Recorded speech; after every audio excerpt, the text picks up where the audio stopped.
Barbie! I told you to wait in the dream house. Boys, avenge me! Avenge me! Avengers! Bazinga. Scruffy-looking nerf herders. Ethan Hunt contacted you? I am good, Rooster. I'm very good. So you are Yoi, the trainer who trains. Gonzo the Great will ride this baby again. Hello and welcome to episode 63 of the Real Serious Podcast. As always, I'm your host Hunter along with Jack and Charles. We have a packed show, Severance Season 2, Snow White, a lot of news, Daredevil. But first and foremost, what's up, boys? How are you doing? Good. Trying to catch up on my coffee this morning. I haven't really had any. So I'm still kind of like, you know how when you first wake up, you're kind of like your words are kind of, you're not like slurring. Yeah, you're doing a really good job right now explaining it.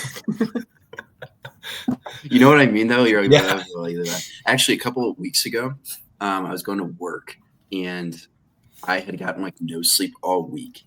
And I was getting pumpkin bread every morning at this coffee shop across the street. And I walk in and I'm like exhausted, haven't had coffee. And this woman is like, "Good morning." And I like couldn't process what she said. So I was just like, "What?" And then I had to like check out the pumpkin bread or like, buy it. She's like, "Thank you." And I was like, "Thank you." Oh. That's tough. But I'm good right now. Now he's back. I'm good. Jack, you now what? Post cruise? Are you tan all over? I'm tanner. I'm more tan than I was when I left, which is good. Not as sunburnt as I thought I would be. So I did a pretty good job on the sunscreen. There you go. Oh boy. Yeah. But oh my gosh, it was a really good time. Happy to be back at school though. Gonna crank out these last few weeks and enjoy them. But yeah, I don't know if I said this on the podcast last week, but they were showing movies on the cruise like every night. Mm-hmm. Yeah. Yeah. But did you get to partake? A little bit. I watched like 10 minutes of Barbie, like the back end, and then like 5 minutes of Wicked. But got the. So did you see I'm Just Ken? I missed it barely. I was kind of upset. It just like ruined my mood. I showed up and I literally I missed it, and it was pretty infuriating. They also had Name That Tune, like movie theme, which was pretty fun. And Hunter, you no, I didn't. It was me, and then, someone got like all of them right, and some of them were just like crazy pulls. And the one that I thought, Hunter, you helped me out with was they did See You Again by Charlie Puth and like Wiz Khalifa. Fast and Furious. Before, if you hadn't done your marathon, I would have said Fast and Furious 5, but it's actually Fast and Furious 7. They were asking for the specific Furious 7.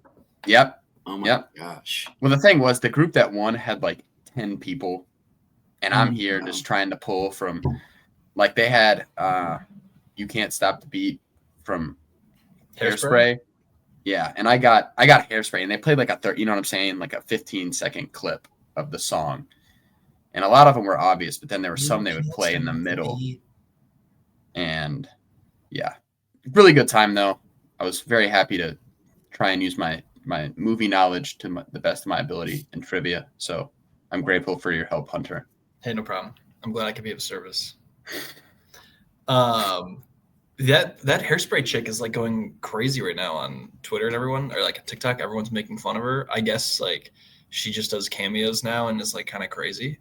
So that's a very it's like Britney something. She's like all over. Listen, okay. So the reason I have the Minecraft background right now. Brittany Snow. No. It's whoever played the turn black girl, like the main girl of Hairspray. She's like all over TikTok. Just from the Turn Blonde. Yeah, that one. Whoever played her is like all over everywhere. So the reason I'm in Minecraft right now is I'm on like a work thing for the next 7 weeks. So I'm in a hotel. Right by an AMC, so that's good. So I can go at least twice a week. I'm trying to go to the theater. But yeah, so I'm in this Minecraft world, and I'm debating on getting my mic from my house. So this episode will be a test to see if it sounds good without my mic right now. Okay. But we'll see. So yeah, Been kind of chilling. Been watching a lot of movies. That's Nice. good. Yeah. I thought we were doing something cool with the backgrounds, which is why I'm No. I'm just like in I the didn't, Shire. I didn't think you guys wanted a comfort in background. No, yeah, that's cool. That's And then Minecraft coming up, so I'm just like, all right. no, yeah, it's cool. It's whatever. It's fine. Yeah, it's fine. It's fine. But yeah, do you want to do what we've been watching? Because also I've been thinking about it. I think we're gonna do Severance last. We'll do Snow White before Severance. Severance will be the thing with this about. Why not the marquee piece of this podcast? Yeah, Snow White is not the marquee anywhere. Apparently, it's not doing too great at the box office, but we can Oh, when we get there. hate that. Hate Yeah. that. What the That heck? is not good. Who would have thought that? Not me. Not me. Not That's for me. sure. Not me. All right. Okay. Who wants to go first? I don't think I watched anything again. I can go first. Nice. We were literally just talking about it and discussing film. Just tweeted about it. So it opened up with 87.3 million worldwide with a $200 million budget. So just about under half. Not too bad. Maybe that's Snow not White. bad. Yeah. So I'm in the hotel, and because of that, I have a hotel room TV. I brought my computer with the HDMI cable, thinking I can plug it on in, be good. Turns out they lock the TV, so you can't do that. So that's annoying. Got through one night of watching TV, like watching movies on my laptop. Never want to do that again. So I went and I've been thinking about it for like the past couple months. And so I bought a VR headset, just one of like the cheaper ones from Best Buy. And you can make like giant theater size screens to watch things. I've been doing that all week and it's been actually pretty great. So big You recommend. are something else. Yeah, and there's a return policy for like 40 days. So I'm kind of debating if like by the end of this I'm like, I'll just return it. But I might keep it. I actually kind of like it. Okay. Yeah. But yeah, so that's what I've been doing. All right, where did I leave off with Fast and Furious? Because I finished some more of them. We lost one. Oh no, Still here. he's back. He's back. Oh, we're Whoa. on Severance. Whoa. My We'll bad. save that. A lot of for those not watching the podcast, probably very confused what's going on right now. Okay, so what last thing I left off with was I think 7. I did Fury 7. I All right. think. Okay, that's where you so left I'll just off do on? Fury 7 again. So I didn't realize how much Paul Walker is not actually in this movie until after the fact, and I rewatched like a video from ILM about it, and it was fascinating to see how they like digitally replaced him for a chunk of this. And in my opinion, this is where the Fast franchise ended. I think this is the true ending of the franchise. Everything after that is kind of jumping into the fever dream territory of the Fast franchise. Not bad, but I think if you look at it encapsulated, it's like, all right, here's the ending, and then we just decide to keep going. Same way people look at the MCU right now. They're like, hey, it's Endgame, and then everything afterwards. Similar process with Fast and Furious. So next up was The Fate of the Furious. Get it? Fate, like 8. Basically, this is a teaser trailer for Hobbs and Shaw. I gave it 2.5 stars. Still a good time. Just, not the greatest thing in the world. But then, Hobbs and Shaw, baby. Hobbs and Shaw. When Hobbs was first introduced in Fast 5, he was a pretty unique character, pretty interesting. He then evolved into The Rock. He's just The Rock at this point. That's okay. You know what? Still a good movie. Shaw is my boy. They kick some serious butt. Also, superheroes are now in this universe. There's super soldiers. It's basically Captain America. That's quite a choice. But you know what? Overall, Fast and Furious, still good. Then I watched Snow White, which we'll talk about. And then I decided to watch something I haven't seen since I was probably 14. I watched Toy Story. Gave it 4.5 stars. Loved it. Kind of forgot a good chunk of it, actually. So big recommend if you haven't seen it in a while. I might do a little Pixar rewatch next couple weeks here. Just pick and choosing some. So yeah, that's what all I got for watching this week, besides Daredevil and Severance and all that good stuff. Love it. Jack? Yeah, pretty slow week for me. I watched the critically acclaimed Alvin and the Chipmunks Chipwrecked prior to my cruise. One of the greatest terrible movies of all time. It's so good. It's not even funny. For how bad this movie is, it's amazing. I know, I really just crossed everything I said there, and it doesn't make any sense. But if you watch this movie for the first time and you're like 22, you're going to say this movie sucks. But if you had a childhood and you watch this movie, you might just think it's peak cinema. Also, yeah, we also decided to try and watch a little bit of Alvin and the Chipmunks, The Road Chip. Yeah, no. And that's when Diddy is mentioned with the Chipmunks, which is just wild. The fact that he even got a shout out in that movie, and then everything's just completely gone to crap. Shout out. Yeah. They were drinking pink lemonades on his yacht, which is wild. But it was a great mood setter for the cruise, just in case anything went crazy. But yeah, because you got shipwrecked. Yeah. But I really just watched that, and then I watched more episodes of The Sopranos on my way back. So I'm about halfway through season 5 now. Really pushing, and we're making a lot of progress. So really happy with how The Sopranos is moving along. Love the show. It's been great. Season 5 has been really good so far. Watched Daredevil, Severance, and then Snow White. So I think once I finish The Sopranos, my movies will continue to go back up. But for now, The Sopranos is definitely taking up a lot of my time. All right, so you got one season left. It's got like 21 episodes though, so it's still pretty hefty. It's really like 2 seasons. So we're prepared though. We're making enough progress to where we can crank it out. So I'm not too worried. All right. Cool. Yeah. All right, Charles. I feel like you can have a small list. I didn't watch any movies this week. No. It happened to go. But you watched Severance though. I did watch Severance. I watched a lot of March Madness. Okay, I don't anticipate watching as much March Madness because my bracket is so chopped. I had St. John's winning it all. Oh no, he busted his bracket. And literally everything is falling apart. Wisconsin was beating Bama in the Elite Eight, the Sweet 16. So yeah. Charlie and I are in a league together, and I took a screenshot this morning of the percentages. So I'm in first place with 99.9% correct. Charles is tied for last with 27.3% correct. It's bad. It's tough. To be fair though, I was so when I filled out my bracket, it was 1 a.m. and I was walking to my car from work, and it was due. Like brackets were due at 10 a.m. in like 9 hours. So I was just like, honestly, I'm just gonna like go off vibes, and I literally speed ran it in 4 minutes. So never a good thing. Never. I did the same thing. I think my percentage is lower than yours, so don't feel too bad about it. Yeah, my Final Four is still in though, so that's what I'm happy about. That's really all that matters. If you get the Final Four correct, then you're kind of set. I did take all the 1 seeds in the Final Four, so this guy's the worst. So far, so good. I had McNeese winning it all, so I'm just the Aura King. I'm screwed. I don't get that guy who's like. I mean, honestly, good for him, like getting his money, but like, I don't get the appeal. The manager? Yeah. Well, they would be like, the game would be going on, and they'd be like, "Wow, this is a really great game, Jim." And then they'd say, "Well, there's the manager, Amir Aura Khan. He's really doing a great job on the sidelines over there. Look at him. He was literally sitting next to Spike Lee yesterday." He's made like $100,000 and he's also transferring with I think the coach or the best player. I saw that. I didn't know if that was true or not. I'm gonna believe it. I guess. Yeah. Good for him. Yeah, that's he's awesome. The Sister Jean of this year, so it's all good. It happens. He's getting his bag.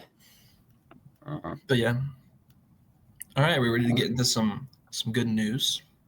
I'm ready to starting off strong. Conan O'Brien back for the Oscars next year. I think this is a great choice. I think he did really well this year. I think it's a strong choice, especially early, so we can start to plan it out a little better. But yeah, are we in on Conan for next year? I'm all in. I like it. I know. I think he did good. I think the only thing he had was like the wasting time song. But besides that, I think he was solid across the board. But like, was that his decision, or was that the like producers of the Oscars this year? Was that like, hey, you should do this? Like, I doubt that was him. I mean, I don't think it was very funny. Like, I think it was like a fine moment. Like, it sounds like it was very much like a him moment. I don't know Conan that well, but from online, everyone was like, "Oh, this is so Conan." Yeah, as a Conan guy, that was definitely a him thing, but I didn't think it was that funny. Also, Nikki Glazer is returning for the Golden Globes next year. Yeah, we found some hosts, people. What are the odds? So now we're just going to have them for the rest of our lives. They're never going to go away. They're never leaving. Nikki Glazer and Conan O'Brien. Get used to them. Get used to it, people.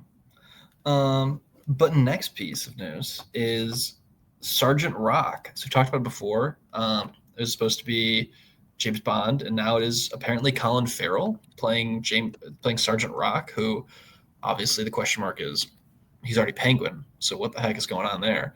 But yeah, Colin Farrell might be Sergeant Rock for the DC universe. Who is Sergeant Rock?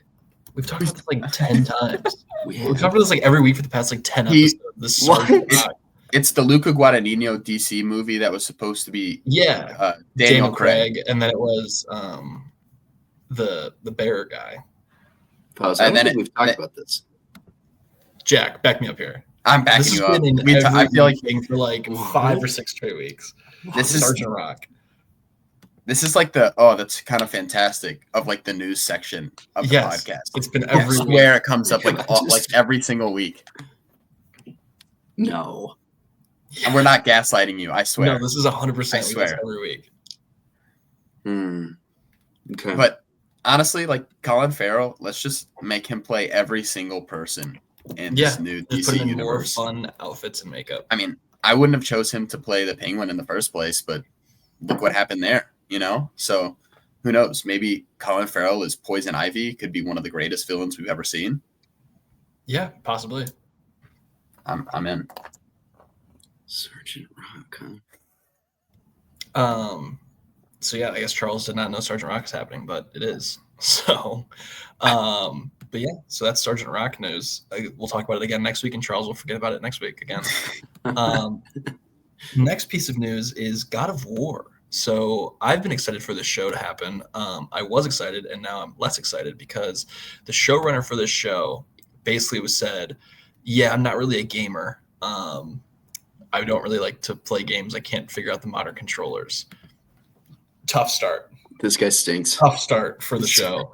This guy blows. If this is another Halo, I will be so annoyed. I watched a season and a half of Halo waiting for it to get good, and it never did. So frustrating.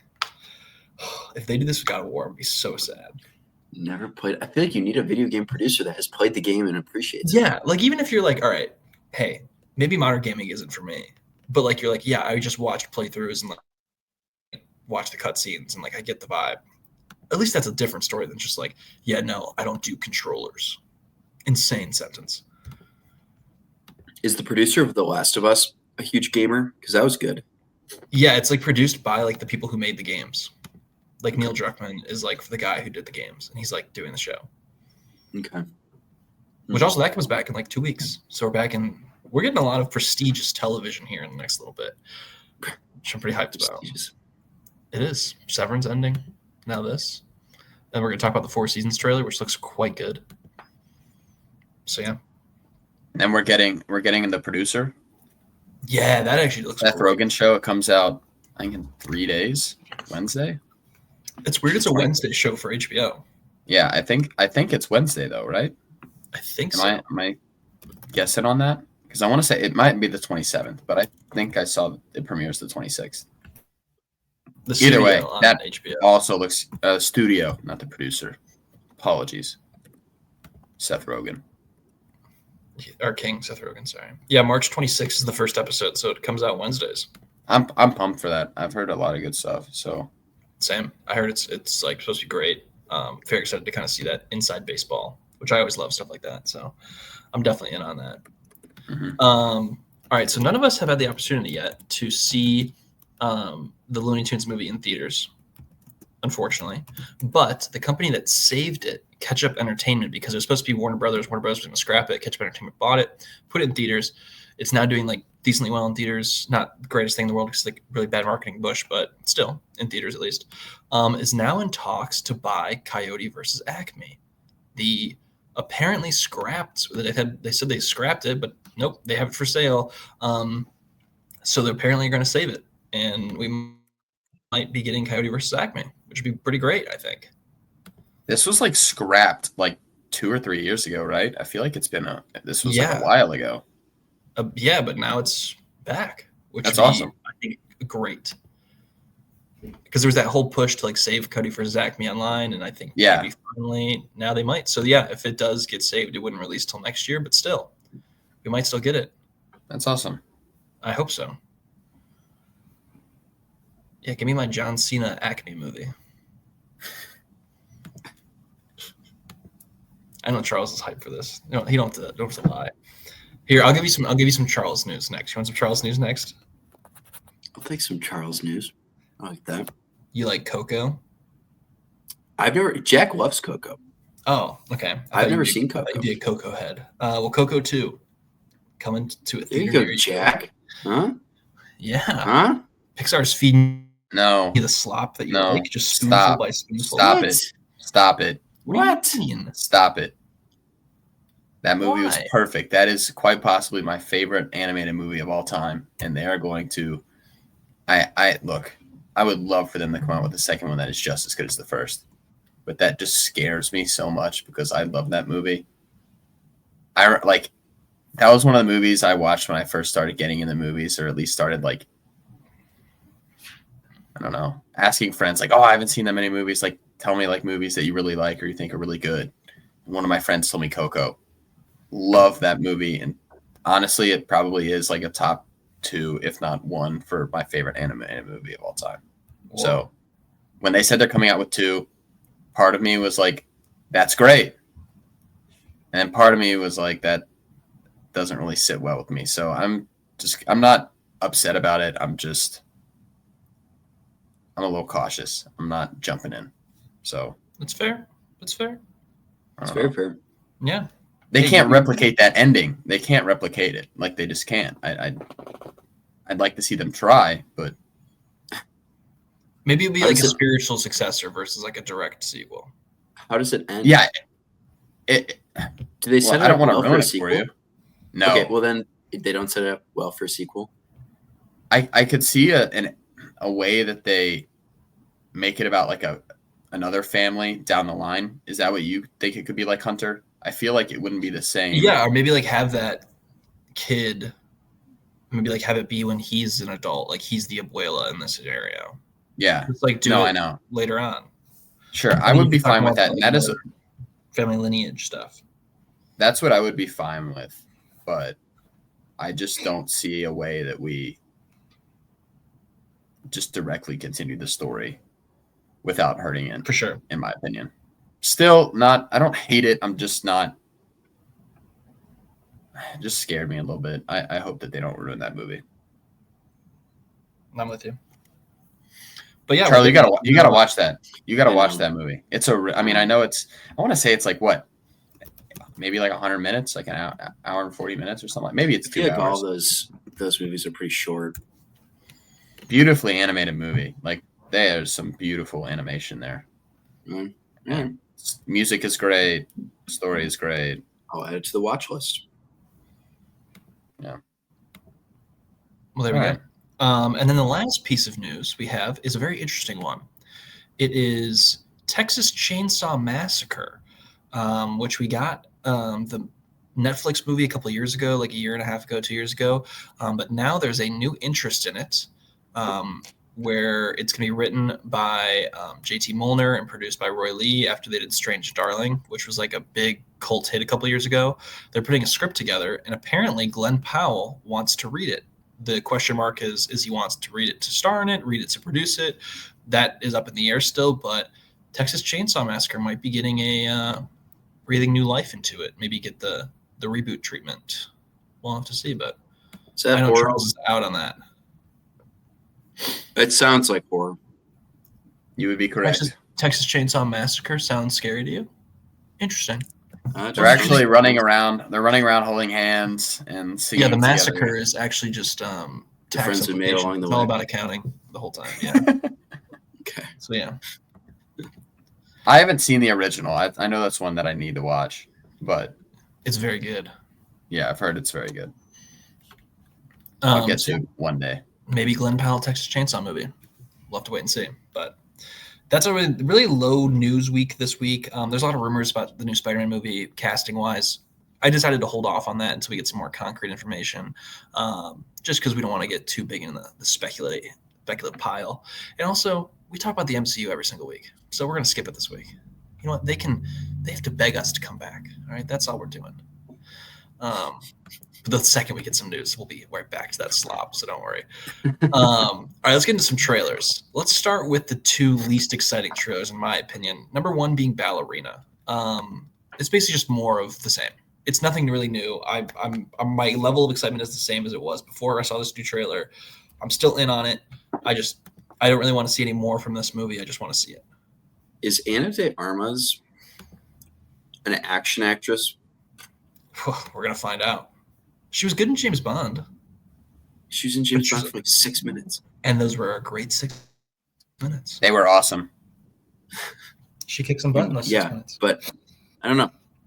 I'm like a little concerned that she's not like an action actress and won't be able to do martial arts sequences, but could be wrong. I thought the trailer looked fine.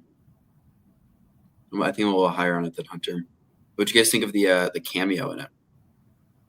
Was that expected? Or did we know that was going to happen already? John Wick? John Wick? Yeah. He was in the other trailer, dude. He's the Baba He Yaga. was? Yeah. Baba Yaga. I got to catch up on this stuff. She's like, I want to live up to your legacy. And he's like, Does Charlie even know he's on a podcast? I'm losing it, man. Yeah, he might have to have a couple cups of coffee. His Eddie. I might go back for seconds. This is a slow morning for me. This is the other. This is Charles. Charles's innie is on Charlie. the pod today. Yeah, he's on the pod today. That's all it is. Yeah, he's just saving all his brain power to talk about Severance. That's all it is. He's just compartmentalized everything else. But yeah, Ballerina still looks pretty good. We'll have to wait and see, but I'm in on this movie for sure. The next trailer was Elio, which I got to see in IMAX before Snow White. This looks good, but I don't know, it just is missing, I think, that like the grab I think that Pixar movies usually have. And I just don't know what it is about it that it's missing. I feel like this is like reverse Lilo and Stitch, especially after playing the Lilo and Stitch trailer before this, or maybe after this. It felt that where he's like, the person's like, oh, I want friends. I don't belong here. Instead of like the alien being sent there, he is sent to the aliens. So I don't know. Animation looks neat. It looks fun. It could have, I think the heart behind this story is what's going to make it good. So if they don't really land that part for me, it's just going to be another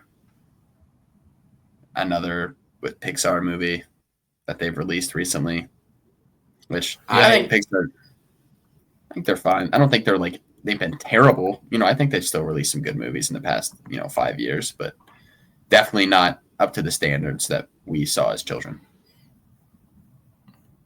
I agree. I didn't think this trailer looked very good. I didn't love the animation. I'm like Jack. Okay. It kind of looked like clay. I don't know how else to describe it. I understand what you're saying, like kind of claymation, but not kind of actually claymation. Yeah. And I also wasn't super interested in the storyline, but kind of like what you said, if there's a lot of heart in it, then I can buy in. Yeah. 100%. But that's Elio. It reminded me a lot of Onward from a couple of years ago. Yeah, with Chris Pratt and a lot of Onward vibes from Tom Holland. Yeah. All right. Next up is The Four Seasons. We usually don't do a lot of TV show trailers on here, but this looks so good. I feel like we had to talk about it. This is coming to Netflix, starring Tina Fey, Steve Carell, Coleman Domingo, Will Forte. It's about 4 couples who go on vacations every single season. And then I guess there's a divorce, and then tensions begin to rise, which seems very interesting. I like these like adult comedies. I think they usually work well, and this is like a great cast. So I'm very, very in on this. Looks good, Netflix. Good job. Yeah, we did it, folks. We found Netflix. A good one. I love it. Coleman Domingo, Steve Carell, a team up that I never expected, but am so excited to have. So really looking forward to the show. Honestly, great call by Jack to invest early in the Coleman Domingo stock. Which early. Thing Sing is now on Max. Whoa! Watching today. I'm gonna try to find out. Yeah, sorry. Yeah, this came in like before I went on spring break, for the listeners, I'm just showing my Sing Sing physical media I got from A24. Thank you. They didn't send it to me. I bought it. But still, thank you, A24, for turning this fantastic movie into some great physical media. Excited to watch it again. But yes, like Hunter said, on Max, Sing Sing is now available for streaming. You are not going to regret. You're not going to regret watching this movie. I put a floor of at least a 4 stars out of 5. You're not going to regret it, I promise.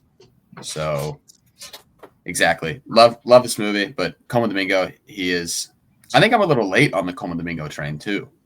What else is at least he in? Terms of, I want to say he had The Electric State.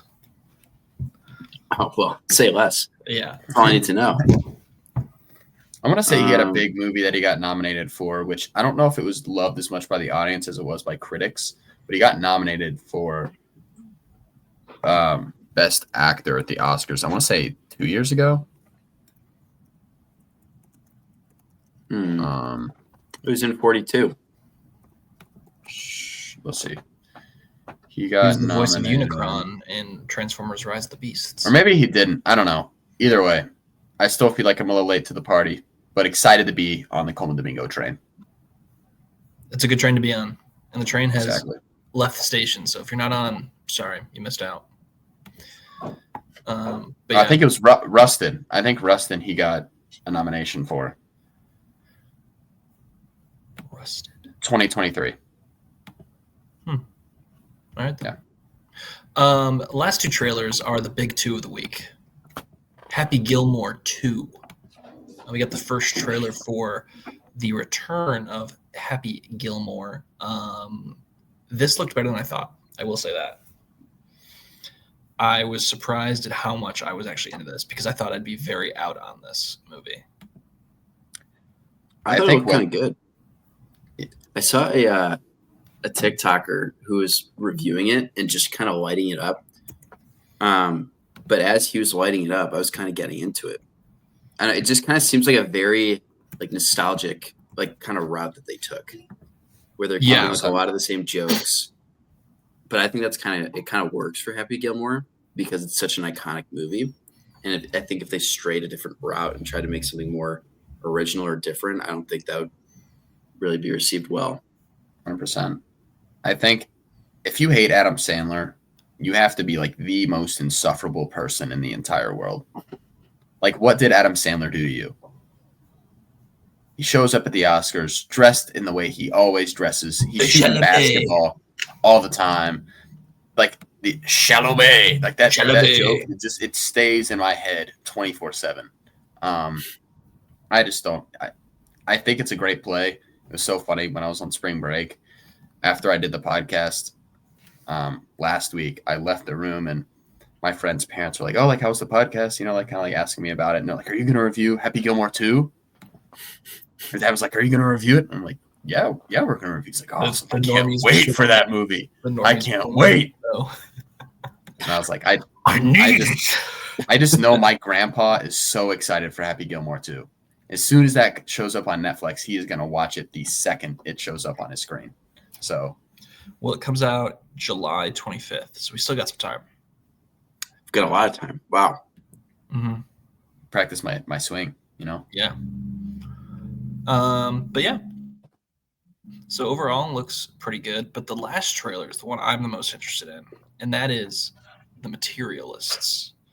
A24, new adult romantic movie. A matchmaker's lucrative business is complicated when she falls into a toxic love triangle that threatens her clients. Yes, please. Pedro Pascal, Chris Evans, Dakota Johnson. And I'm sorry, did Chris Evans learn he can act again? Because it feels like it. Our boy may be back. He's back. Huge. He is back.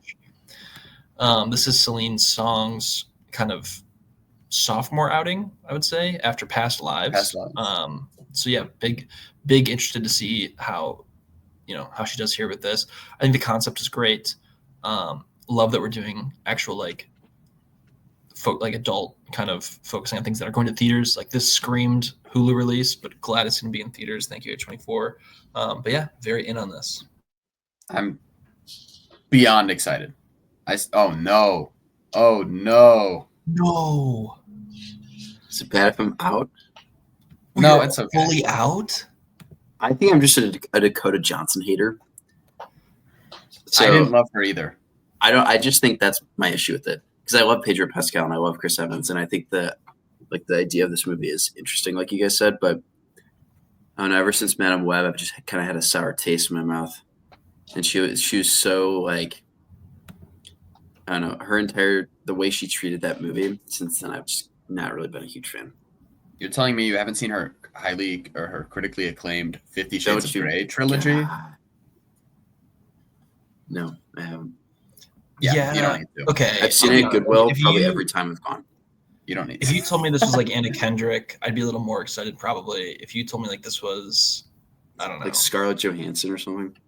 I do think there's some form Yeah. of toxicity that she can add to this role, though. So I'm very excited. Yeah, I just think that I do like the idea of like her, because I feel like a matchmaker in my mind is like so detached from like reality of love, and so that's why I Yeah. think she's so perfect here.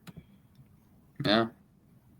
I also do love the idea that like, I guess people actually do utilize these things like matchmakers. Yeah. Pedro Pascal, oh my gosh. He has the most charisma quite possibly I've ever seen an entire human being in my Yeah, entire man. life. He pulls up, he sits down, the Diet Coke, they place the Diet Coke on the table, and he's like, yeah, I'm that guy. I'm him. Yeah. I When feel does like I this, could when do does good this at this movie come job. out? I could be a matchmaker. This comes out in June. We're going to be You eating could be this a summer. matchmaker. Yeah, I think I could do this like easily. I think I'd be really good at this job actually.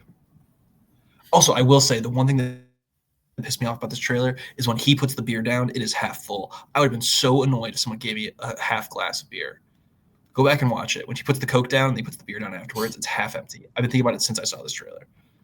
It gets me so annoyed every time. Are they supposed to mix the beer with the Coke? I don't. That would be the craziest thing in the world. Yeah. It'd be choice. pretty bad. I know. And I'm just trying to think. I of know people in the reasons. South do like they put peanuts in their Coke and then they eat the peanuts. I've heard of that. You know what people do when they ski? Apparently, they'll mix Fireball and beer. Oh, I guess it would warm you up. I guess, yeah. But yeah, so yeah, that was the end of trailers, and now we can get into some review topics. So you want to start with we'll do Daredevil, we'll do Snow White, and we'll end with Severance. So let's do Daredevil first. Let me find the synopsis for this episode. Sic Semper Systema. Sorry if I pronounced that probably really bad. The synopsis here is awful. So basically, it is the Matt Murdock getting hyped up to become Daredevil again episode, with also the introduction of Muse. Jack, what are your thoughts? Good episode. I really like how, especially someone who's unfamiliar with Daredevil and with Matt's story, obviously listen to everything from last few seasons, but I've enjoyed that we've kind of focused in on him as a character and why he's taking a step back from being Daredevil and learning more about him in this world. I think it's been very informative for me as someone who's not a watcher of the original few seasons, and I've really enjoyed that. So it's been fun, especially love the Soprano-esque therapy sessions with Fisk and his wife. Those are just chef's kiss. So I really enjoy those. I'd like more of them. I hope they throw them in there a little bit more. Even for Sopranos, I think the therapy sessions are some of my favorite parts of the show because it really dives into who these characters are at their core. Really enjoyed that. And then love that we got a look at John Bernthal's The Punisher towards the end of this episode. And that exchange got me so fired up for the next few episodes we got ahead. Not entirely sure. The people, off the recap, I don't remember on the top of my head, but I want to say it's like all the people that he killed had something to do with the death of his child, right? Who? Oh, Punisher? Punisher. No, so in the original kind of show, he mercenaries came, killed his whole family. He went after all them, and now he just kind of goes after people, and he doesn't show them mercy. He's the Punisher, and like he said in the episode, he hears his son's voice telling him to make it right. and he doesn't believe in the system at all. Like he believes like he should be judge, jury, executioner because he knows the system will fail repeatedly, which is like such opposed to Matt, who like believes so deeply in the system. And this was like a big callback to a season 2 episode with them on a rooftop where they have a very similar conversation, but more so about the morality of killing, and the morality of what they do, where like Matt was saying, it's not moral, it's not right. And he's like, yeah, well, it's not right for them. You let people go, they go through the system, they come back out and they kill somebody else. So he's like, I finish it. I finish what I need to do. And so this is kind of a similar conversation about, maybe less than about the morality of it, but more about like the allowing the system to take control, allowing the system to do what it's supposed to do, because the system fails repeatedly. And it's a similar conversation too to what Matt had with that little girl earlier on in the episode of like, yeah, sure, you kept him out of jail. Great job. That did. Just put a bullet in his head, like for killing the white tiger. So I think it's a very strong choice. I also do love the fact that the show is not afraid to hide action. I think they have it in moments, they have it in small beats, but like, I think the best part about Daredevil is the conversations, the talking points, the actual story of it all, which I think works so well here, especially even the conversation with him, and then the shoplifter guy.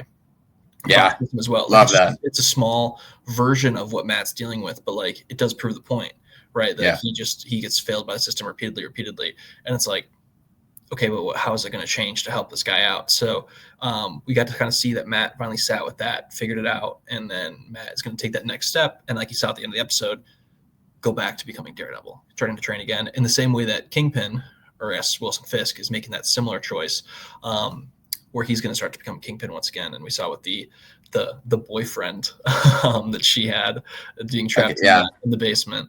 And then we got our first look at Muse, and then we even got as well, what's his name? Daniel Blake, Michael Gandolfini's character, making a very strong choice of loyalty that I think Fisk will very much appreciate as we go along. So yeah, very good episode. I really like the show. Oh, no, Jackson. Hold up. Holding up. Oh my gosh. What? What's he cooking with? He didn't realize it was his kid, did he? Oh my gosh, I had no idea that's James's son. Yeah. Oh my gosh. That's why awesome. in the Many Saints of Newark movie, he's young. Gandalf. Yeah, I've heard I've heard he plays Tony, and I'm gonna watch that once I finish the show. But that's crazy. I had no idea that. Just like once you said it, I like put the pieces together. I'm like, all right, I need to search this up to make sure I'm not. That's awesome. Yeah. Sorry. Everyone listening, good episode. I had no idea. So I think next week we'll probably get some more action. But yeah, no, overall, I'm just really glad that the show's back. I don't think it's the same level of quality as the Netflix show, but I would say it's probably a step ahead of probably season 2. I'd put it in between season 2 and then 1, and then I think 3 is still the best season of the show so far. So really good Daredevil. But yeah, that's all we got. You want to do Snow White now? All right, yes. Charles, I'd like you to, even though you haven't seen it yet, so Jack and I saw it. Charles, I'd like you to stand for this in case you have any questions you'd like to ask us, because I feel like some may arise. Okay, of the group here, who has seen the original movie? None of us. Okay, I have, but I was like 6, so I didn't remember it very much at all. So I was thinking about it more so on the drive home of like the live action Disney like princess remakes. This might be firmly in the last spot for me of the ones that I've seen. I think that Aladdin is better. Beauty and the Beast is number 1 still for me. And then Aladdin's 2. And then I think this is probably, no, I've seen Cinderella. This is 4 then. This is a big swing and a miss, unfortunately. Just sorry to say, Rachel Zegler is good, but everything all around it is a big old yikes. So yeah. How is Gal Gadot? Gal Gadot is. If this was a silent film, she'd be great. No, Gal Gadot. Gal Gadot is very good at being awful in this movie. There it is. You had me. I know. But okay, but wouldn't you say that she looks the part? Like there are points where she's just standing there and like she's got the whole outfit on, and I'm like, this is it. I'm like, if I had to pick the perfect person to look at, it's like that's it.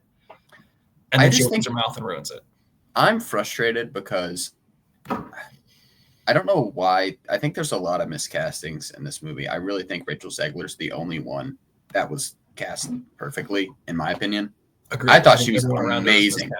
She was like so good that I think I missed so many parts of this movie that I think were bad. Like I was just like, I felt like she, even though I hadn't seen the original Snow White, I feel like the way that she performed and the way that she sang, I feel like all fit the splendor and like magic that are supposed to come together to make up a princess.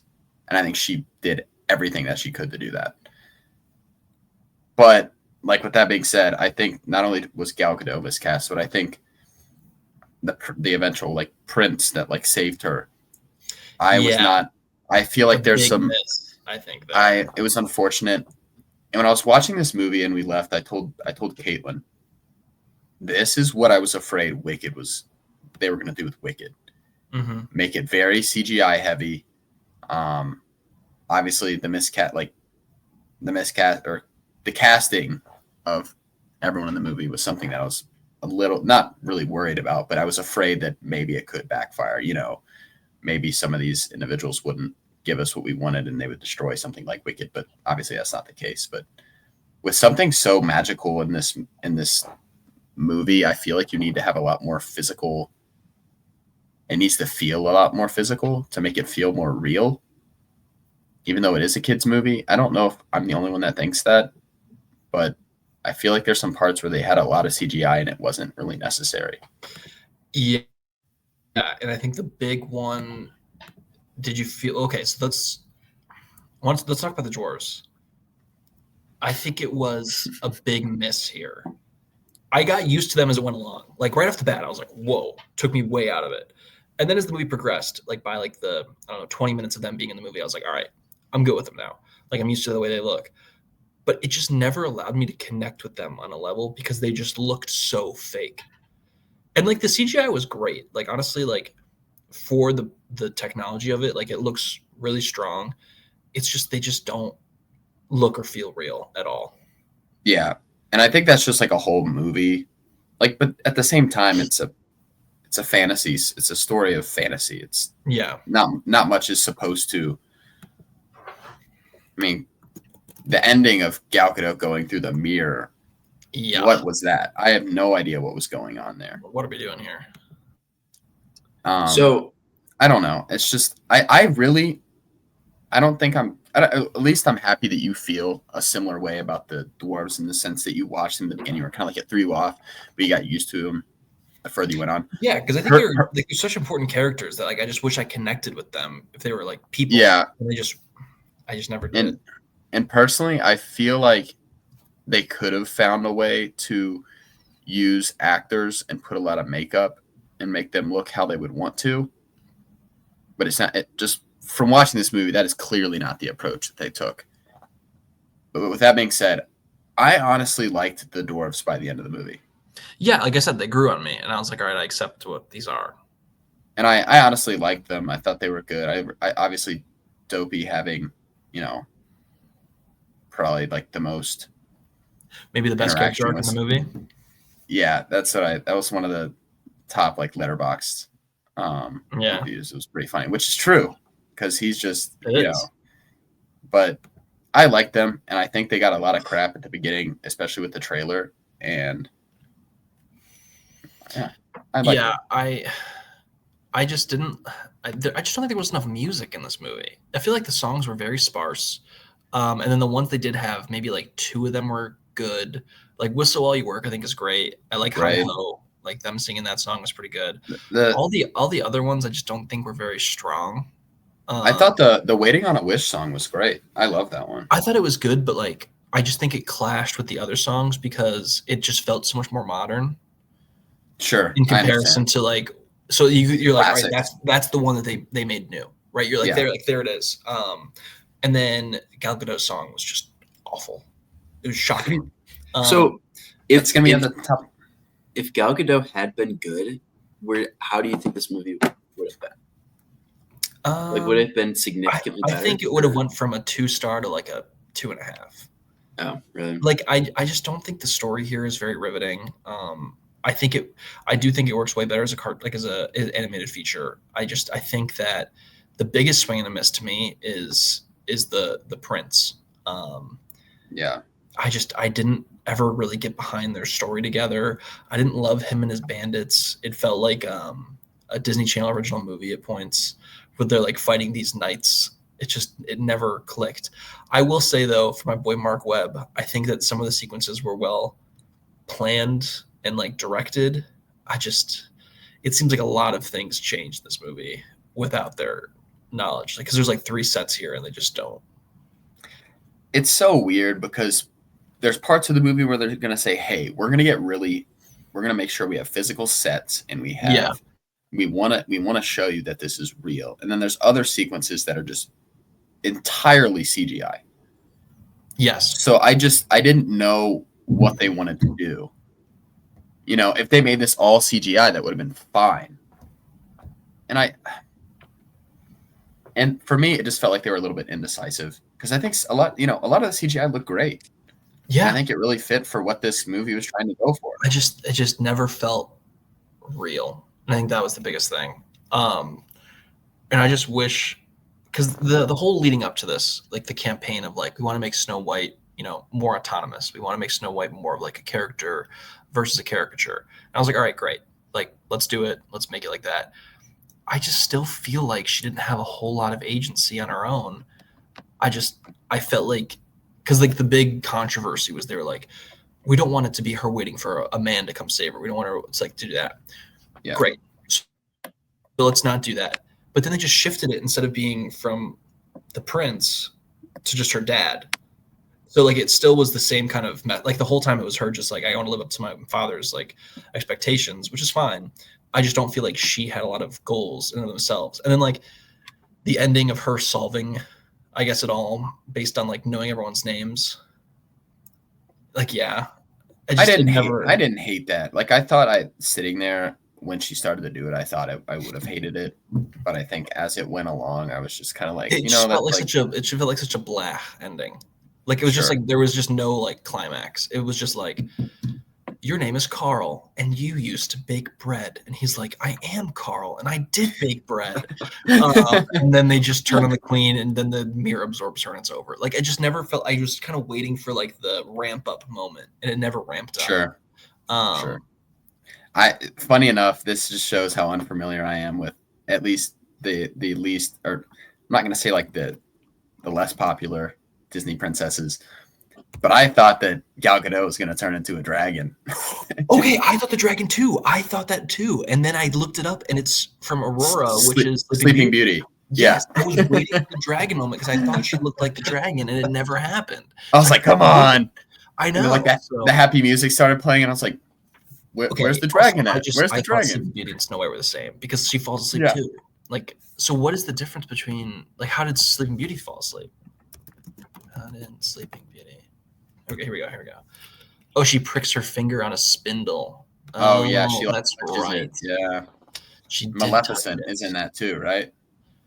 Oh, that's where Maleficent right? comes in. Yes. Okay. I think halfway through I was kind of like figuring it out, but I was still at the end. I was like, there's a chance she's gonna turn into a dragon, right? Yeah, I was just kind of waiting for the dragon to happen and it never did, which was tough. Okay, how does the ending of the original Snow White happen? I'm gonna try to see if I can. Okay, here we go. Does it end with her saying names too? Because if it does, then it's like, all right, I get it. Maybe it does. Oh, what? No. No, I saw a Letterboxd review and it was like, guys, wake up. It's like, babe, wake up. A new Gal Gadot, bad acting moment is here. I can't remember exactly what they said, but it was. Oh, yeah. No, the ending of the original is very different. So the ending of the original, she has Snow White bite the apple. Snow White falls asleep. And then the queen leaves and the dwarves chase her up the hill, eventually cornering her on a cliff. and then the queen tries to crush the dwarves with a boulder. But before they can do so, lightning strikes the cliff, causing her to fall and be crushed by the boulder. And then as the dwarves are mourning Snow White, the prince comes back, kisses her, wakes her up, and then they ride off happily ever after. Interesting. You know, with what you said about her advocating more for herself as opposed to the prince coming to save her, I think for what it was, I thought it was a solid ending. And I think that for me, what was frustrating, something. It makes sense that they would rush over the prince coming to save her in this story, especially with the messaging that they were trying to send, you know, because it felt like she bit the apple and for 2 minutes she's asleep and then she's back. Yeah. There's no feeling of, oh, she's gone. But I don't know. I went into this movie and I was saying I wasn't going to like it, but with all the reviews coming out, I thought this movie was going to be far worse than it actually was for me. Agreed. I don't think it was egregious. I think I'm at a point where I'm just the prince again just threw me out of it. If you want to have this rugged character who's funny, he should have been more rugged. Yeah, like I just feel he should have been like Flynn Rider. Like if he was more like that, I'd be like, all right, I get it. But like he was just kind of like a dude. Again, this just makes me so thankful for Jonathan Bailey and how awesome he was in Wicked. Yes. All the charisma in the world, and he is able to sing, dance, but also be that like strong, you know, like male figure in the movie, you know, which I just don't really feel like we got here. I feel like this guy was just, and honestly, he did his best. I don't think it's like the worst acting performance by him. I just think it's a really bad miscasting. I was thinking the whole time that like it'd be kind of funny if there was a Prince Charming movie where like basically he was like going from fairy tale to fairy tale, like just finding princesses that he didn't want to be with, because he's like always always Prince Charming that comes and saves them. So yeah. I saw that'd be a good one. But yeah, I think it was just so blah. Mark Webb deserves better. I think Rachel Zegler deserves better. Gal Gadot is just shockingly bad here. I did write for my Letterboxd review. The one genuine chuckle I got from this movie, I got two good little giggles. Was one when Doc thought he killed the boyfriend and he didn't, and I thought that was pretty funny. And then also when the bandits are leaving and the last guy is like, "Thank you for having us," and then he like runs away. And the pretzels. That got me to laugh a little bit. But I will say, we are all 3 20-year-old men. This film is not for us. There was a family next to me in the theater who gave me some looks at being by myself as a man watching this movie, but they had a little girl with them who was dressed as Snow White, and like she had the greatest time in the world. So like at the end of the day, that's who it's for. Exactly. And she loved it, so that's all that matters. But yeah, Snow White, not for us. For its target audience, loved it. So that's all that really matters. But yeah, we can go to Severance now. What'd you give it out of 100? Oh, I gave it a 40 out of 100. Okay. What did you give it out of 100? I think I'm at like totally split right now. I'm at a 54. Wow. All right then. Wait, honestly, what'd you give it? I gave it a 40 out of 100. Okay, and Jack, 54. Yeah. I definitely some technical aspects I didn't really love and the decisions and the direction they tried to take with it. But overall, I had a great time. And like Hunter said, seeing people in the movie theater have a great time and enjoy themselves. Yeah, my theater was pretty like full, which I was surprised about. That was probably the most packed movie I've seen all year. Maybe ties with Captain America. The Snow White heads. We'll wait till next week with The Working Man. It's be jammed as it should be for our king. Plus, I don't know if this does this for you guys, but like when they started the Disney intro, like it's just kind of like, oh yeah, was that new? Shit. It looked new. I haven't seen a Disney movie in a minute, but like that looked like very different than the one I remember. I want to say that's how they do it now. Okay, because it had like the Pride Rock in the back, and then like the Matterhorn. I think that's how they did it for the Lion King as well. Okay, well, I didn't see that, so that's probably why. Yeah. All right, are we ready for Severance talk? All right, let's get into Severance talk. All right, just so everyone knows, let's do our scores first, and then we're going full spoilers because it's hard to talk about this without spoilers. So it's right off the bat. Let's just go around the horn. We'll do out of 100 for the season, and then we'll jump into to spoilers. Chuckles. Me first. 96. Okay. Jack. This is so tough. I'm gonna go 95. I was also in the 95 camp. 95. That's the Rotten Tomatoes score. I'm pretty Oh, sure. look at us. All right. So after this point, for the rest of the episode, we're going full spoilers on Severance. So if you didn't watch Severance, you don't want to get spoiled, thank you for listening. We'll see you next week. We're talking A Working Man. We'll talk some more Daredevil. Have a great week. Everyone else who's cool, let's do Severance. So episode 10, Cold Harbor. Mark forms a shaky alliance, then all or nothing play while the team makes a dangerous last stand. Let's just do this episode chronologically. Yes. So it starts out with them in the cabin having the Marks have a conversation. One of the better scenes from the show, I think, in totality. This was an amazing scene. I think initially when it started, I was like, this is going to get really repetitive and really annoying. Mm-hmm. But very quickly, when they literally just made it was good. a cut straight to the conversation, and how the entire show we've seen Innie Mark and Outie Mark, and they do act differently, but the way they talk and the way they, especially Innie Mark, is like, yeah, I need to find my wife. As to where in this sequence, we see like truly how different these two characters are and what they believe in and who they are.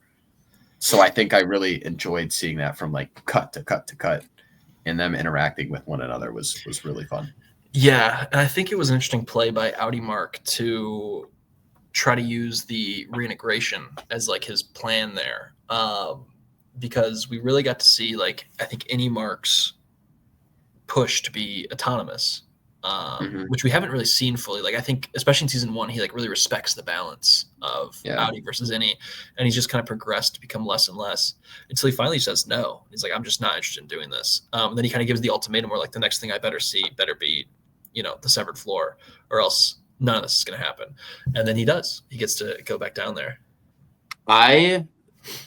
So since reintegration was kind of introduced, I've also wondered, like, how does that even work? Because they're two different people.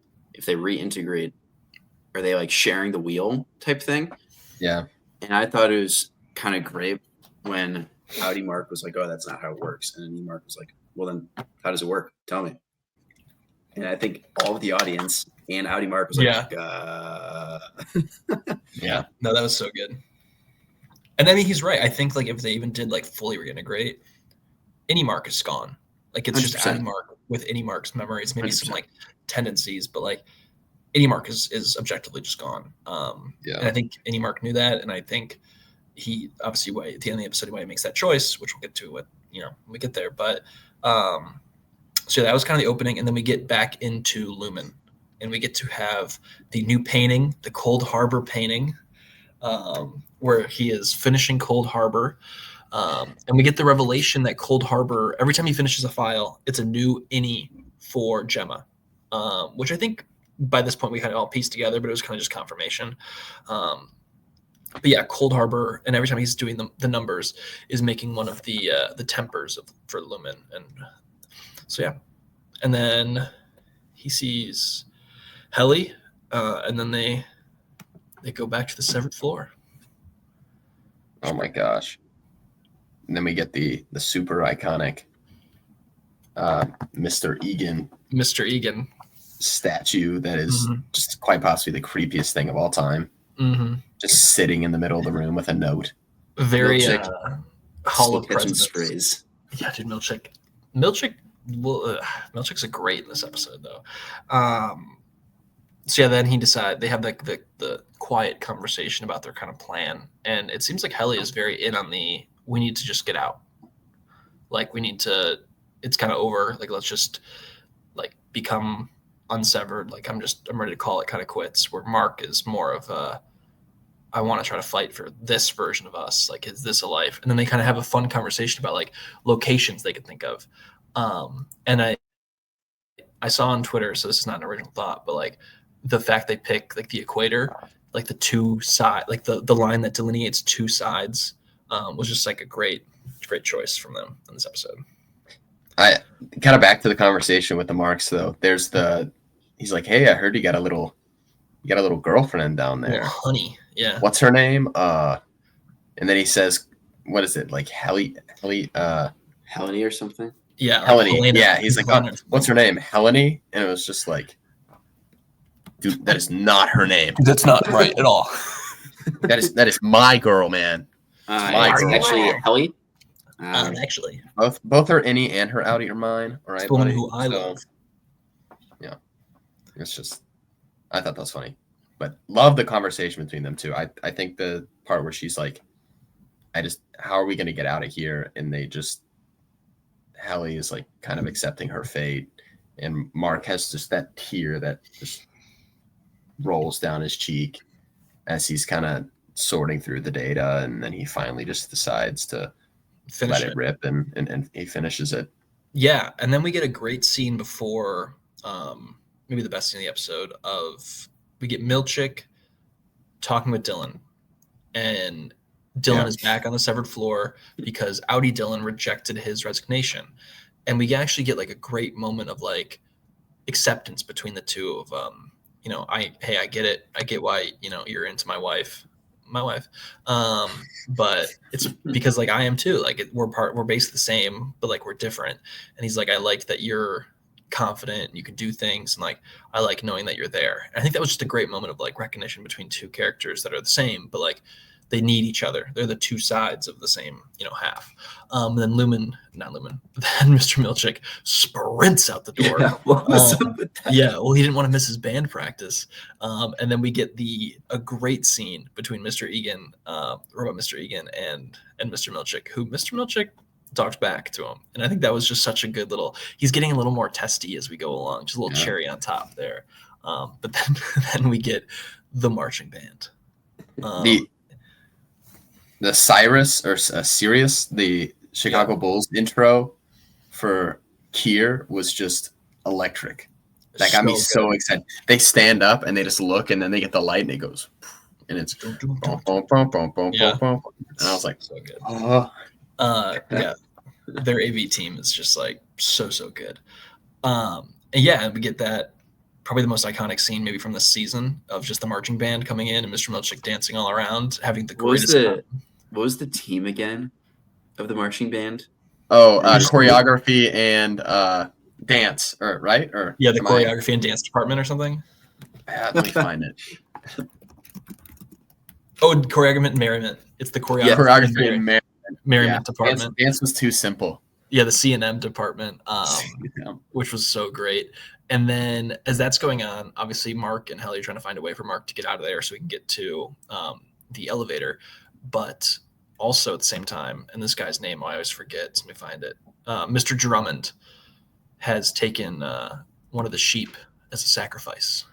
We learn the goats. We learn what the goats are for. Yes, the goats, which I still think the goats, like as a question mark of like why they were sacrificing them. I got it as like the sacrificial lamb. Is that kind of what? I thought they were sacrificed basically for each like new room and new like personality that she got. They needed to sacrifice a lamb, or it's like that's kind of what I got. That's what I thought it was. Okay, that's similar to what I was thinking. I just think it was just so on the head, like for them to be like, we're gonna make it literally a sacrificial lamb.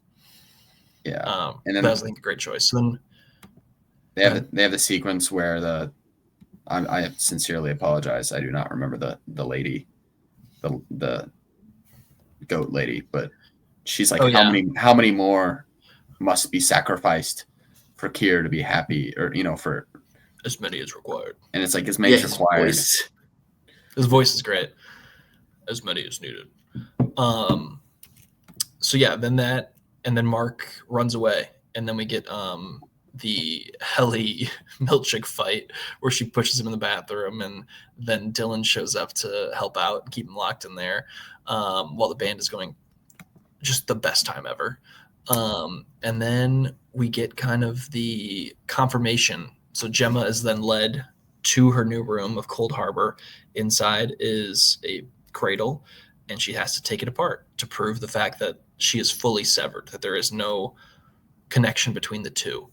And then this is supposed to prove Cold Harbor, which is like the whole thing they've been waiting on, which it, I mean, basically does, except for the fact when Mark shows up, that it doesn't, because she trust Mark. Which is crazy because he was in like bloody, covered in blood. Yeah. Which we get like this whole build up for pain, which is pain is just mentioned several different times throughout this episode, where Cold Harbor is basically just this, new version of yourself where you can't feel pain, obviously not attached to anything in your life, in which we'd kind of gotten little bits of that, but essentially like going to the dentist. You don't have to go to the dentist anymore. You don't have to go to the doctor anymore, which is all like very vital to like, I can't imagine living a life where I don't have to do all the things that like I have to do, which sometimes suck. But I think people would take that choice. Oh, 100%. And I think we'll get to the morality of it all, especially at the end when Charles and I who had already a little bit of a text debate about the ending here. But yeah, so then Mark fights. Hold on. Are we skipping Mr. Drummond just going super soldier on Mark? Oh yeah, no, we're getting there. We're there. So Mark fights Mr. Drummond in a pretty great fight, and then gets helped out by Gwendolyn Christie, who is the lamb lady. And then Mark uses the air gun to take him hostage to go down. And then unfortunately, when Mark switches back to other Mark, the gun goes off and kills Mr. Drummond as he's on the new floor, where he goes, finds Cold Harbor, finds Gemma, pulls her out, and then they have the reunion, which is so great. After years and years and years, guess what, 3 years? They're finally reunited for a short period of time. But yeah, such a great moment. And then Mark and Gemma escape. They go back up the elevator, getting to the exit. She switches back to Miss Casey. He switches back to any Mark, and then he helps escape and get her out. I thought the scene where they literally where they reunite outside of the room was just like perfect. I thought it was so sweet, and it totally swayed me into which we had the whole Gemma and Mark episode, which I think for most people took people out of the Helly and Mark side of it all and put them and said, all right, yeah, like Gemma is who you should be rooting for. And I think that moment is so sweet. And I think it just feels so authentic the way that they're, reuniting with one another. And that this like outie Mark, you've just seen all of the stuff he's put himself through, both his innie and his outie, to get to this point. And I think that them reuniting just is a massive weight off of, our shoulders. And even though they haven't gotten out yet, it's just that the look on each other's faces and knowing that they've, reunited again. For sure. And then before we get to the ending, the last kind of thing that happens too is Helly gets everyone together, gets the band together, and makes them all kind of realize like we don't want to lose anyone else. Like we have a life too. And then the choice is made.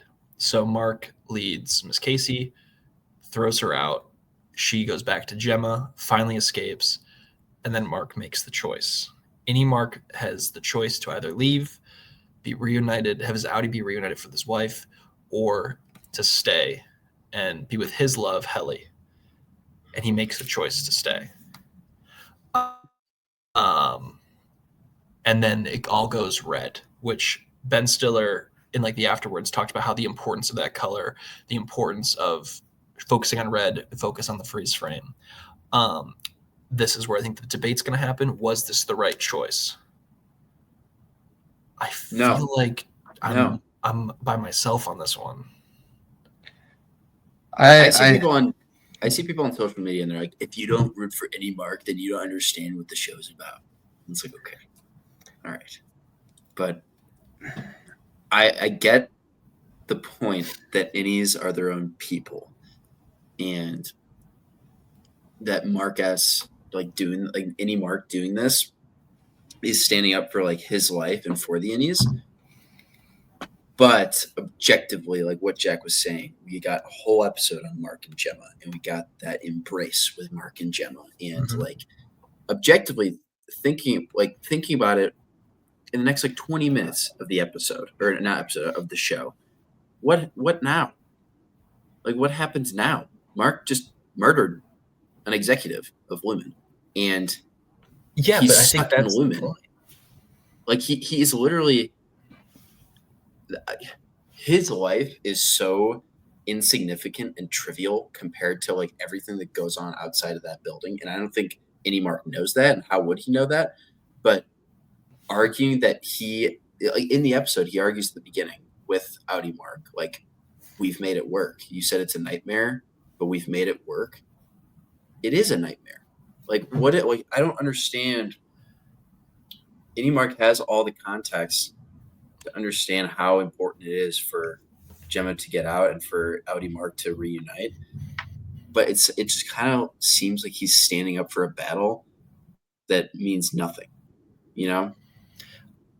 Yeah, see, that's where I disagree. I think because it is his life, like that is the choice that he made to be autonomous. And also it does prove at the end of the day, Cold Harbor worked, because the whole point of Cold Harbor was that you don't have any like feelings for what, as you're saying, as your Audi would have. And he does. He makes the choice that his Audi would never make in a million years and abandons Gemma.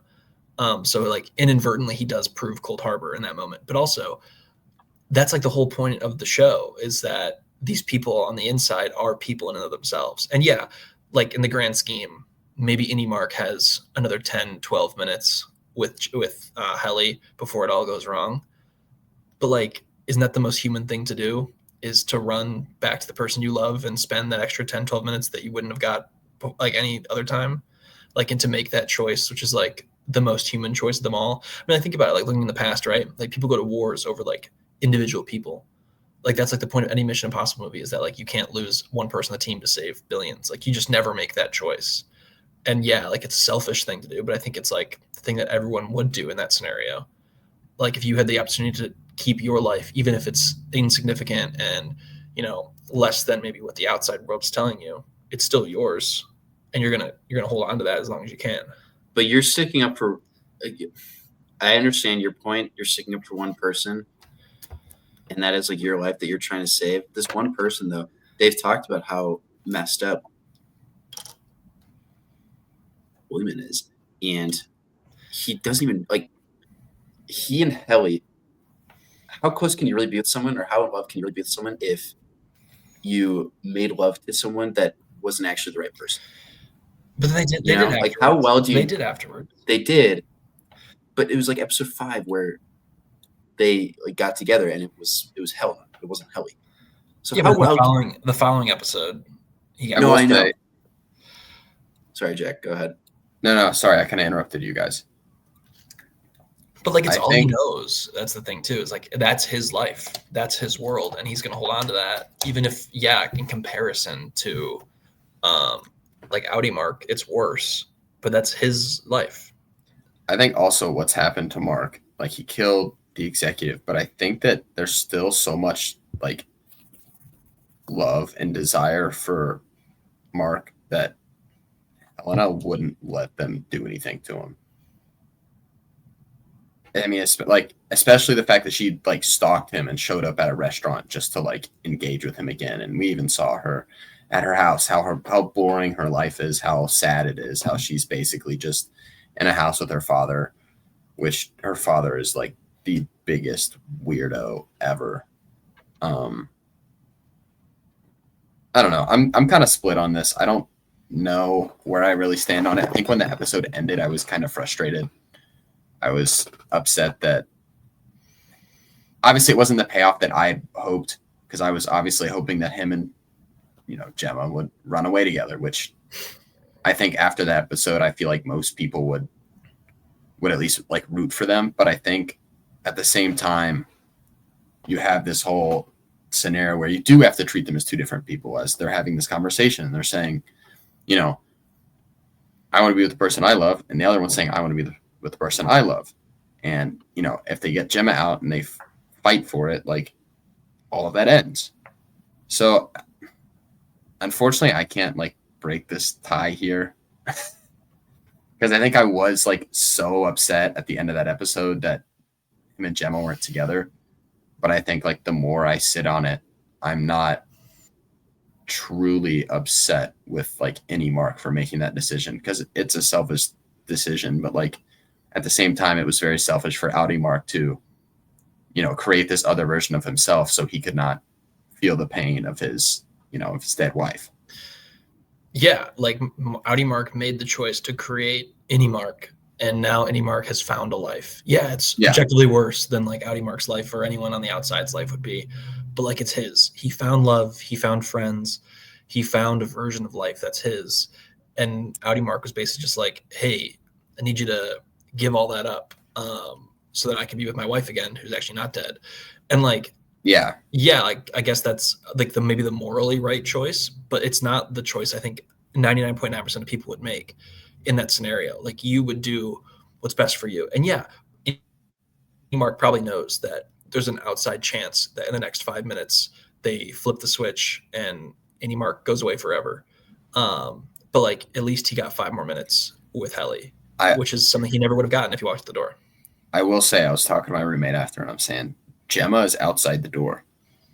Obviously, we would love for her to. I was like, all right, well, I guess she's free. And then he's like, well, is she actually free? And I was like, what are the chances that she's just outside that door and somebody comes up and scoops her and takes her right back where she was? You know? Yeah. Like we think that she's like actually free. I mean, do we even know if they make it out make it off the Lumen campus once they step out the door? I think from a narrative standpoint, they're going to have to, just because I think it makes what Any Mark's, like the choice Any Mark made, less impactful going into season 3. So I would say that Gemma is definitely out. I will be interested to see how season 3 kind of handles this. Like, are they going to just like, is Lumen just going to let them stay down on the severed floor and then try to figure out a way to get them all out? Or is it going to be a, scenario where they can't get in and out? So it's like, do they let them live their lives essentially, where it's like he goes home to Gemma and Gemma's his wife at home, and then he has a serious. No, I truly think that if Audi Mark had the opportunity to be outside, was Audi Mark again, he would never go back to the severed floor. 100%. So that's what I think Any Mark knows too. Is like, even if we reintegrate, like it's never gonna be me. If I walk out that door, I'm basically dead. Yeah. So why would I walk out that door? And yeah, like I get from the moral standpoint, like us as an audience, it's like, well, we want Gemma and Mark to be back together, like this whole thing.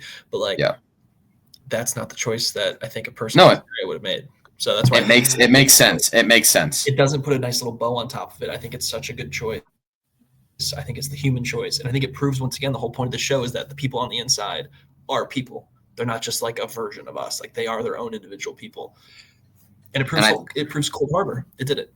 I think it hurts so much too, because you see Dylan and his Innie and his Audi come to terms on, this whole idea that they're two separate people, but like they find a middle ground and they say, you know what, we can, you're good and you're like a super awesome person, and I wish I could be like you. Yeah. As where you have Innie and Audi Mark, where they're just demanding things of one another and they can't find a common ground no matter what. So I definitely understand that Innie Mark didn't really have a choice, where he's kind of like, all right, I'm going to kill myself if I do this. So I don't know. I'm just so interested. Again, they do such a great job in this show of the ending. I just can't wait for episode 1 of season 3. Chuck is full Gemma all the way. No, look, I get why they made this decision. It's a TV show. They want a season 3. If Mark walked out that door, it's not really a season 3. Like they get the cops, Lumen gets shut down. Like that's the end. This keeps the story going. Completely get it. But it's such an in-character choice too. It's not just like a choice like, hey, we want to. So the thing, I think that we just fundamentally disagree on like human behavior. I think that's what it comes down to. I think you fundamentally think that humans will stand up for what they love no matter what. That's kind of what I'm interpreting from your kind of. Yeah, okay, but think about it like this, like, right? Like, if you had another version of you that was like, hey, I have a wife, blah, blah, blah, blah. But, like, you've lived your life where, like, you have, like, you, in this case, like Jenna, right? Would you just turn your back on all that because, like, another version of you has a life somewhere else? Like, no, you're your own person. Like, you have your own autonomy. Like, you are your own thing. Like, I think you as a person would make that choice 100% of the time. Like, I think it's better if you put it this, like, I think it just makes more sense if you put it this way. It's like, who would make the unselfish choice. It's like you just have two different people, you know, like two completely different people, and on the severed floor, like someone can go back to their girlfriend and be with them for an extended period amount of time. Or are you going to say, no, I'm going to put this other person's need above my own so that they can be with this person? You know what I'm saying? That's okay. That's what I'm getting at. I'm more of a believer that, like, fundamentally humans are more empaths than they are. I don't know what the alternative is, but so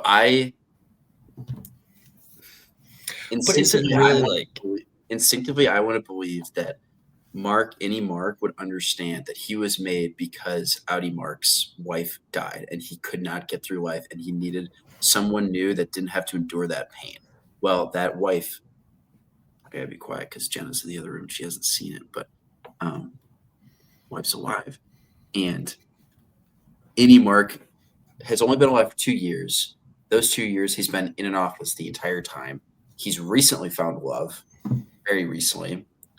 And until, like, this season, he was pretty much, well, I guess season 1, 2, he was pretty bought into the Lumen ideology, which, like, his character development over the past 2 seasons has been crazy because you see him in season 1, he's, like, all in on Lumen, like, straight by, like, to the books, or not to the books, by the books, doesn't stray away. And then PD comes along, and that's when he starts getting different ideas. But that was still around the 2-year mark of his employment.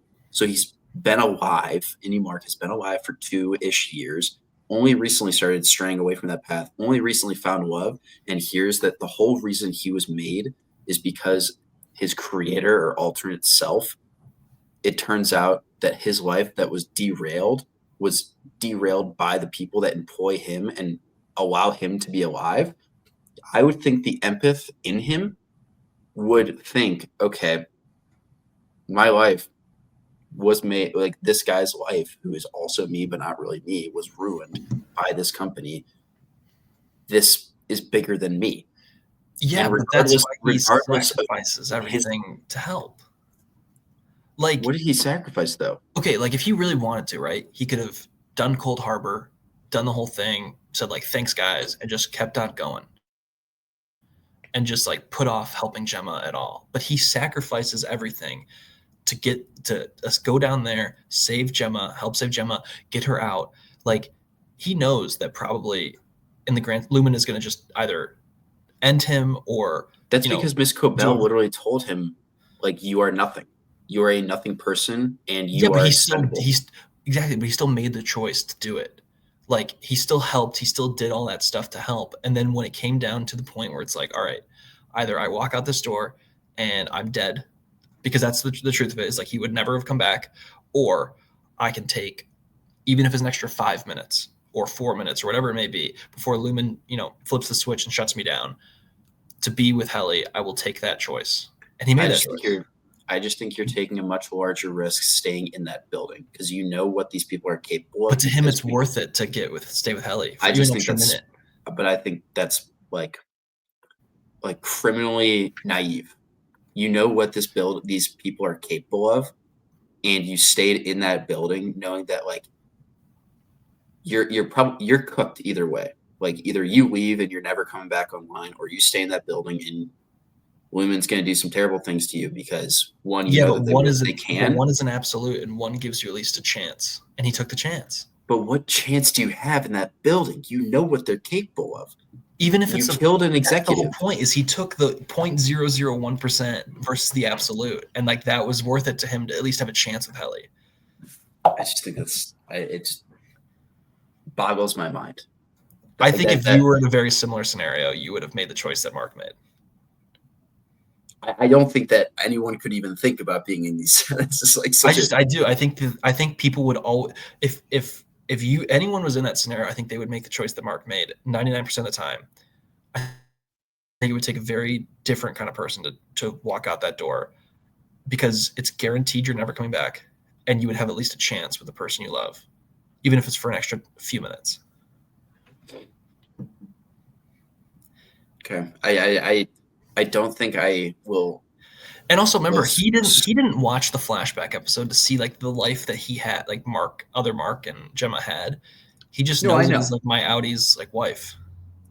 But he knows that this wife was allegedly dead, got tested on for 2 years, and now, which is why he helps her escape. And I think this. So why even save Miss Kate? Why even save Gemma at all?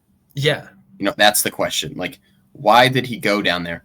Maybe there's a part of him that thought, if I go down and I get her and I come up and we have this connection and I can see that, I can be in on it.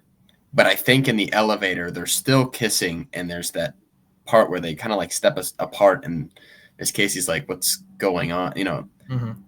And he very much clearly just like, they don't feel anything for one another. And we've seen that before. Even when they're sitting in the same room, obviously he wants her to be safe and he doesn't want her to get hurt, but he doesn't feel that same love that his Audi does. So I think that's what's so interesting, is that maybe he wanted to test himself and say, hey, can I feel this sort of love for this person as well? If I, were to save her. And I don't know. Maybe that's like really far away from what they intended, but I feel like I just think it was the most human choice he could have made. I think it was the most human choice he could have made. I think it was a great choice for Mark to do. I think it was a real choice he would have made. I tell you what, disagree. It keeps the show going, and I'm happy. That's the bottom line. It keeps the show going. I don't think it is. That's like why they did it. Like, I think it's actually like in character choice. No, I agree. I think like, especially after they show that these are two very different people, and like, I don't really think that conversation they had with one another was very respectful. I feel like they were very much just fighting for their side instead of trying to look at the other person's point of view. Yeah. Like when they're on the recorder. So I agree. I think it's not surprising that Mark did that, but I think after having an entire season of dialogue where he's trying to essentially help his Audi, and then they have that conversation together, and it's very clear that Mark doesn't want to help his Audi, and then he goes against what we feel like we had heard about the entire season in this episode. It feels like a punch to the gut, even though it does feel aligned with what we had seen throughout that specific episode. Yeah, I just think that Mark maybe was a bit naive to the fact that like I think he thought for a while if he helps get Gemma out, he would just keep coming back to work every day and like keep being And then he realized like, no, this is it. It's either like I'm done after this. So he took the chance to stay with it. But yeah. All right. Anything else on Severance season 2? We'll agree to disagree until we get season 3. Need that Mr. Milchick flip switch in season 3. Mm-hmm. I know. I do feel like maybe his innie he's like his innie the whole time, but we'll see. He doesn't have a. Maybe he does. Does he? Does he? But yeah. All right. So that was Severance Talk. This is episode 63. Next week, A Working Man, Jason Statham. Can't wait. We'll talk some more Daredevil and then any news we get. But yeah, good episode, boys. Pleasure as always. Well, have a good week, everybody, and enjoy the movies. Enjoy A Working Man. I think it's be great. I hope so, at least. We'll see. All right. See ya.